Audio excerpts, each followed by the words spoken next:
Salut à tous, c'est Johan pour tablettestactile.net. Aujourd'hui, dans le cadre de notre dossier sur les tablettes tactiles pour enfants de 2013, je vais vous présenter la Technizer KidPad. C'est donc une tablette pour enfants. Il faut savoir qu'elle est déclinée en deux modèles.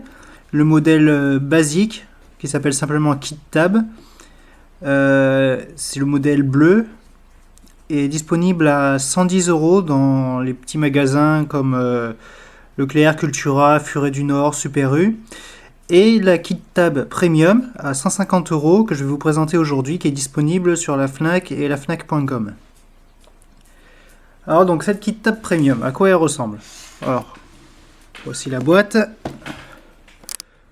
Bon, je vous fais grâce des détails, hein, c'est une boîte tout à fait classique. Le contenu aussi, il n'y a pas grand chose à en dire.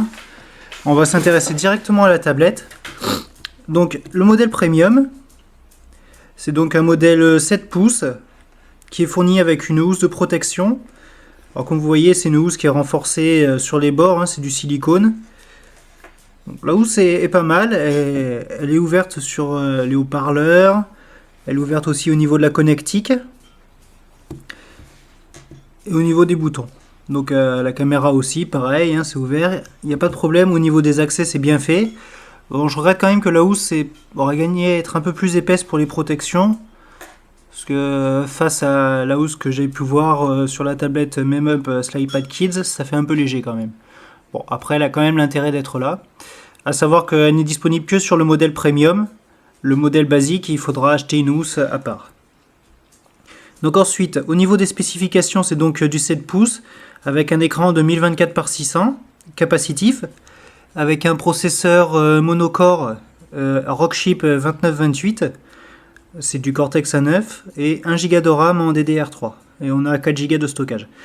Au niveau des spécifications, c'est quand même beaucoup mieux que ce qu'on a chez la concurrence, parce que pour ce genre de tablette, d'habitude, c'est 512 Go de RAM, un écran résistif, et une résolution toute pourrie de 800 par 480.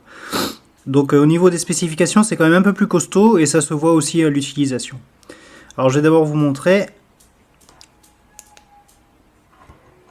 Donc quand on arrive sur l'écran d'accueil, on voit clairement qu'on est sur une tablette qui a été conçue pour du multi-utilisateur, puisqu'on a le compte principal, c'est le compte adulte, et à côté on a le compte pour les enfants. On peut créer jusqu'à 3 comptes différents pour les enfants. Donc ça c'est pas mal. À chaque fois, pour déverrouiller, vous avez un code à rentrer, donc ça évite que si par hasard les enfants se retrouvent sur l'écran principal, ils fassent une bêtise. Donc là, je vais taper mon code vite fait. Hop. Donc à l'ouverture, on se retrouve sur du Android classique, hein, c'est le 4.2 si je ne me trompe pas. Donc la tablette est équipée en Wi-Fi aussi. La bonne nouvelle, c'est qu'il y a le Play Store, donc on peut télécharger des applications. Comme vous voyez, j'ai mis Angry Birds et un autre jeu. Je me suis téléchargé aussi les applications Google comme Google Plus et autres. Donc ça reste une tablette Android classique, hein, ça pourra servir pour des adultes. On peut quand même regretter la connectique qui est un peu limitée, hein, pareil que sur les autres tablettes pour enfants. On n'a pas de port micro SD ni de port HDMI, c'est dommage. Parce que 4 Go de stockage, c'est vraiment trop léger, sachant que c'est partagé aussi avec les comptes enfants. Bon, ça, tant pis, hein, c'est pas bien grave, toute la concurrence fait pareil.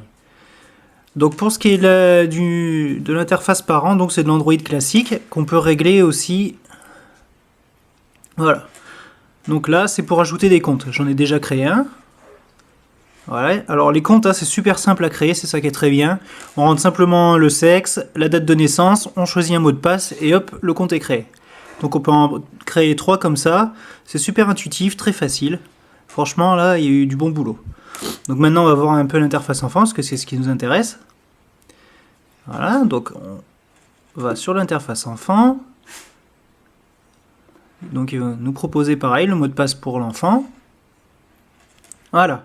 Donc l'interface enfant, elle est beaucoup plus simple, hein, qu'une interface Android classique, même si ça reste un peu le même principe. Vous voyez, avec des grosses icônes. Donc là, pareil, c'est super bien fait. On peut changer le fond d'écran, on peut rajouter les applications qu'on veut. Par exemple, j'ai rajouté Angry Birds que j'avais téléchargé sur le Play Store. Après, on retrouve le navigateur. Alors de base, le navigateur est complètement vierge. C'est aux parents de rajouter les sites qu'ils veulent. Et les enfants ne pourront pas sortir du site. Ça, c'est très bien fait aussi. Parce que sur la SlidePad Kids, quand je naviguais sur un site, suffisait des fois de cliquer sur un lien pour se retrouver sur un autre site. Donc de fil en aiguille, on peut se retrouver sur des sites qu'on n'a pas vraiment envie. Donc au niveau du navigateur, bon, c'est pas super rapide, mais ça va, ça reste quand même potable hein, pour une tablette pour enfants. C'est plus rapide que la SlidePad que j'ai testé la dernière fois. Donc là par exemple j'ai rentré Gulli, hein, et si l'enfant essaye d'aller en bas par exemple, il veut voir le magazine Elle, il pourra pas. Il aura beau cliquer, ça reste sur le site. Donc ça c'est bien fait. Donc on va voir par exemple hein, les jeux sur Gulli, hop, là pas de problème, on navigue sur le site. Donc c'est super bien fait, ça sera vraiment très simple pour les enfants. Après c'est juste aux parents de chercher les sites, c'est dommage qu'il n'y en ait pas déjà qui soient présélectionnés, ça aurait été un peu plus sympa. Donc ensuite, pour ce qui est fourni sur la tablette, on a des dessins animés. Donc ils ont été faits en partenariat avec Universal, il y a 12 dessins animés fournis. Donc ceux-là, ils sont aussi présents sur la version KitPad normale. Hop. Alors ce qui est bien aussi, c'est le son. Il est très bien fait. Et de bonne qualité, comme sur... Voilà, il sort très bien, c'était comme sur la Techniser de jeu que j'avais déjà testé sur LCM. Le son est très bien fait, donc c'est super agréable pour les enfants. Hop. Ah, pardon, voilà. Donc après, on a aussi des activités. Alors les passeports, ça va rappeler des souvenirs à pas mal d'entre nous, je pense. Voilà, c'est les passeports qu'on utilisait pour réviser aux vacances. Donc il y a un peu de tout. C'est très bien fait, pareil, c'est interactif.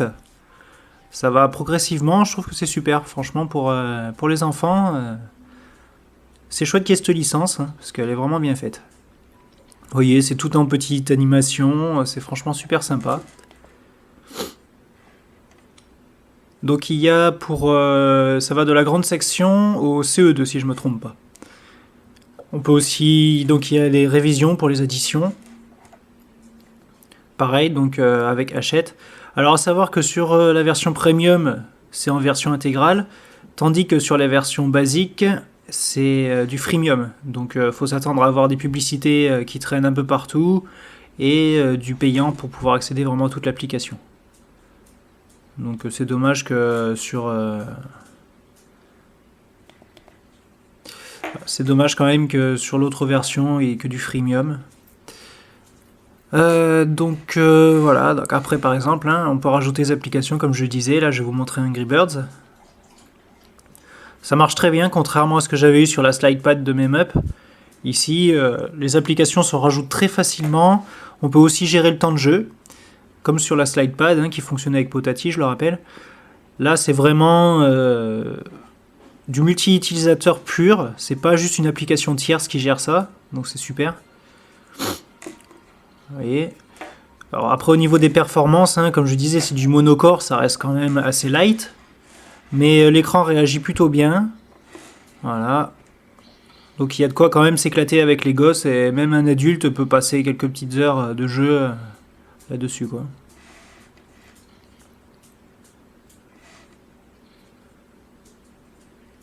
Voilà. Donc je vais vous montrer vite fait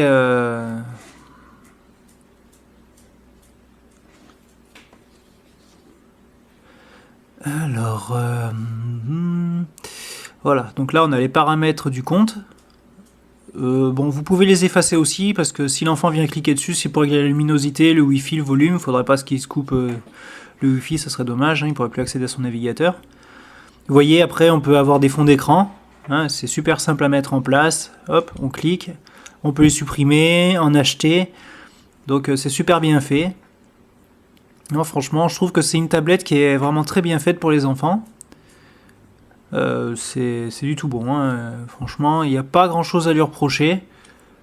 Bon, après, j'aurais préféré quand même peut-être un prix un peu moins élevé, parce que ça reste quand même assez élevé, 150 € pour cette version surtout. À mon avis, un prix à 120 € aurait été largement suffisant. Après, à voir. Parce que c'est vrai que les spécifications sont quand même meilleures que ce qu'on peut avoir sur les autres tablettes. Voilà. Alors là, on va voir le dernier petit détail. On peut aussi régler directement, donc avec le contrôle parental, depuis la section enfant. Donc on peut suivre le temps de jeu sur les activités préférées de l'enfant. Vous voyez, il y a un petit planning qui est super bien fait. On peut gérer le temps. Voilà, hop, les créneaux horaires, le temps de jeu. Alors par contre ça semble pas aussi évolué que Potati où on pouvait mettre vraiment le matin, le midi, changer. Bon, ça reste quand même très complet, hein. Voilà, ici on peut rajouter ou enlever des applications. D'ailleurs, il me semble que j'ai pas mis les petits e-books, parce qu'il y a aussi 3 e-books. Alors ceux-là ils sont exclusifs à la version premium, et c'est dommage qu'ils soient pas sur la version de base parce qu'ils sont très bien faits. Je vous montrerai après, je les ai pas sur la version enfant. Voilà. Bon, alors, on va rebasculer sur le mode parent. Je vais vous montrer vite fait les e-books. Et c'est vrai qu'ils sont super bien faits, franchement. Je pense que les enfants vont y passer pas mal d'heures à lire. C'est avec des contes connus, hein. C'est les 3 petits chaperons rouges. Alors attends, que je dise pas de bêtises, pardon. Il y a les 3 petits cochons, Boucle d'or et les petits chaperons rouges. Alors, où ils sont? Voilà. Bon, on va essayer le petit chaperon rouge. Donc ceux-là, comme je disais, ils sont présents que sur la version premium. Ah, un autre petit détail aussi, pendant que j'y pense, c'est la batterie est très bonne. Elle est franchement pas mal. Comparée à la SlidePad encore, parce que j'ai eu que celle-là en main. La batterie est fondée à vue d'œil, elle dure à peine 2 heures. Peut-être 3 vraiment en tirant jusqu'au bout. Là, celle-là, elle est partie vraiment pour durer plus longtemps. Voilà. Alors, je vais vous monter le son. Vous allez voir, c'est super bien fait.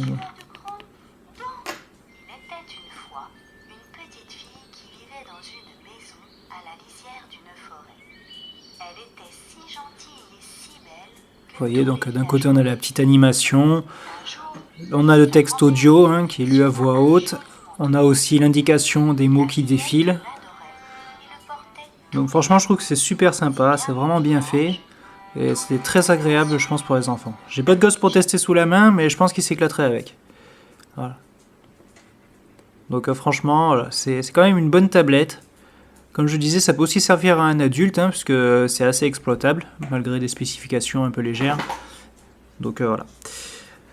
Donc sur ce, je vous dis à bientôt et bonne continuation. Ciao!